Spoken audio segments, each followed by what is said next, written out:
Everything finally makes sense. I'm going to say that again like Dr. Umar. Everything finally makes sense. They don't get paid to fix problems, as we see. They get paid to make the problem stretch. But before I talk about anything, I want to say rest in peace to Six Flags, aka Jazzland. Had my first kiss there, had my first fight there. Too many memories. But every time I see these pictures, it just breaks my heart. And a lot of things don't break my heart. It's like 3 things that break my heart. And this like probably number 2. Because at one time, this place was full of life. And now they just left it for dead. See, every time black people are marching, a hurricane is coming, or any kind of disaster, they want you to think that black people are looting. But that's just an excuse for them to unalive us or arrest us. That's it. So the first coward we're going to talk about is Paul Gleason. A lot of y'all probably heard about him. A lot of y'all probably haven't. But this dude was Italian, living in New Orleans. This dude, after the storm, this guy was on a tractor with a rifle, drinking wine, going around unaliving black people. And I'll put all the videos in the description. And this what the media was covering. After the storm, they weren't talking about the storm that much. They was talking about all the dirt that happened. This dude didn't even get locked up for it because he had cops backing him. He was giving the unalived bodies to Coast Guards. The only good thing that happened was he got deported. That's it. No arrest, he just got deported. Now the second coward we gonna talk about is David Warren. He was a former police officer. And he unalived 31-year-old Henry Glover because he thought he was looting. Then after they did it, because it was 5 cops, after they did it, they put him in a car and they set the car on fire. And guess what? At first, David received, I think he received like 25 years, but then they gave him a retrial and all charges dropped. But just one cop, 1 out of 5, Greg, I think his name is Greg McCrae, he was the only cop that got sent to prison for like 17 years because he actually set the car on fire. And this dude told the attorney to tell the judge that he didn't want to see another body rot. Now I'm saying all this because the media makes it a point to focus on every negative thing, because as black people, we have to look to them. We have to look a certain way in the media. So that's why on my channel, I'm not doing that shit. I'm not posting nothing negative about black people, because when it comes to they people, they don't post the negative shit. But when it comes to our heroes, they don't want to talk about that. But we go get on Jabbar Gibson. And I know y'all probably saw this going around. A lot of y'all probably never saw it. But this gonna be your first time. And I'm gonna read it to you because this shit is legendary. This dude should be celebrated every year. The hell with a P. Diddy. The hell with a Cardi B.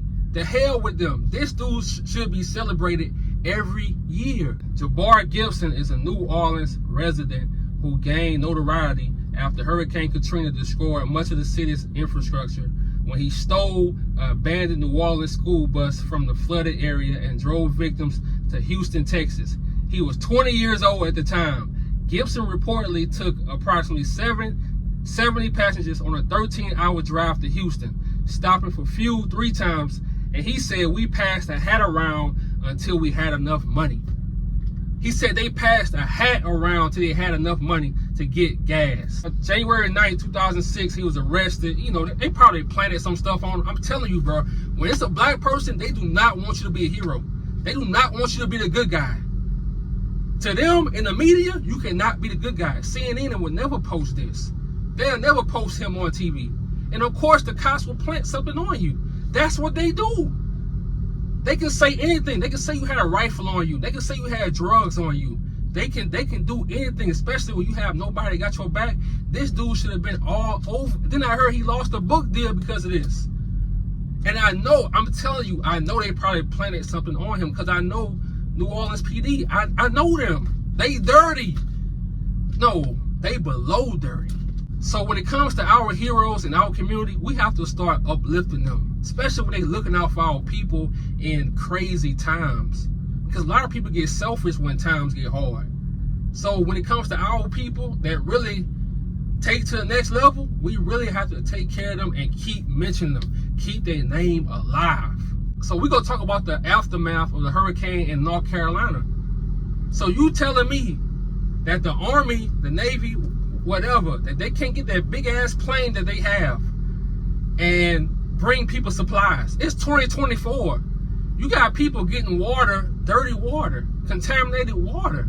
And if you notice in the media, they showing people crying. They not showing no unalive bodies floating in the water.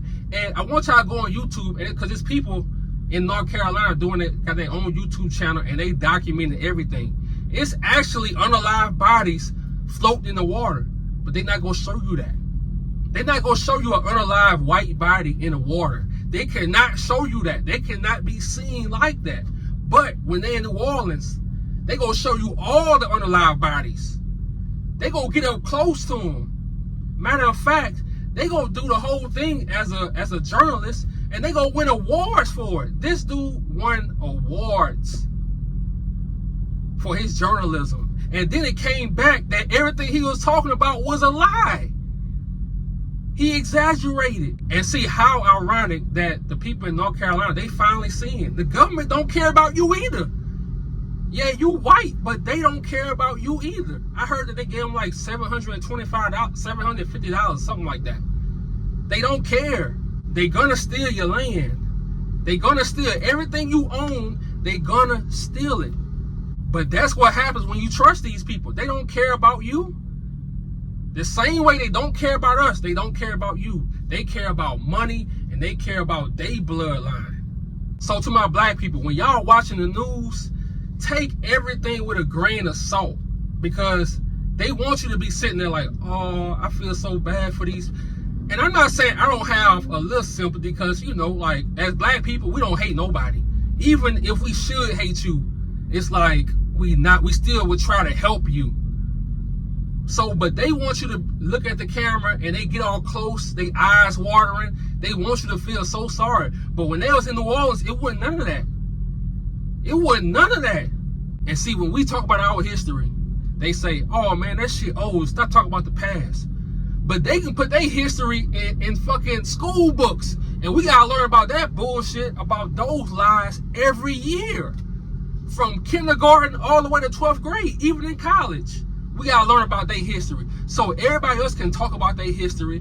Everybody else can bring up anniversaries of their history until it gets to black people. Now, I'm not having that shit.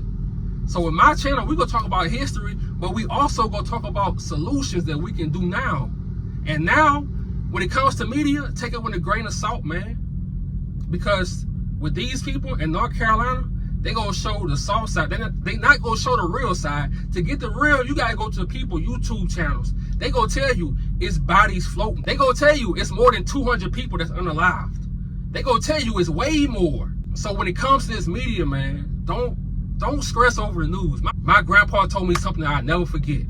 He said, everything that's happening now, it happened when I was 32 years old. They just keep redoing it.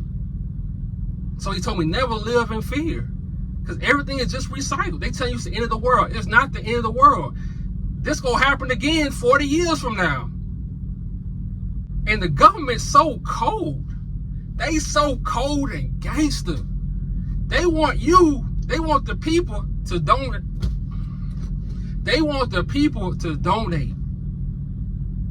You can send billions of dollars to Ukraine, but when it comes to your people, and I'm talking about their people for real, when it comes to their people, you can't send your people $800. It's $750. That's cold. But I told y'all, them ancestors don't play. See, the government cold. They go take advantage of every disaster, every hurricane. They go take advantage of it. They go take advantage. That's just what they do. They gangsters for real. I'm out.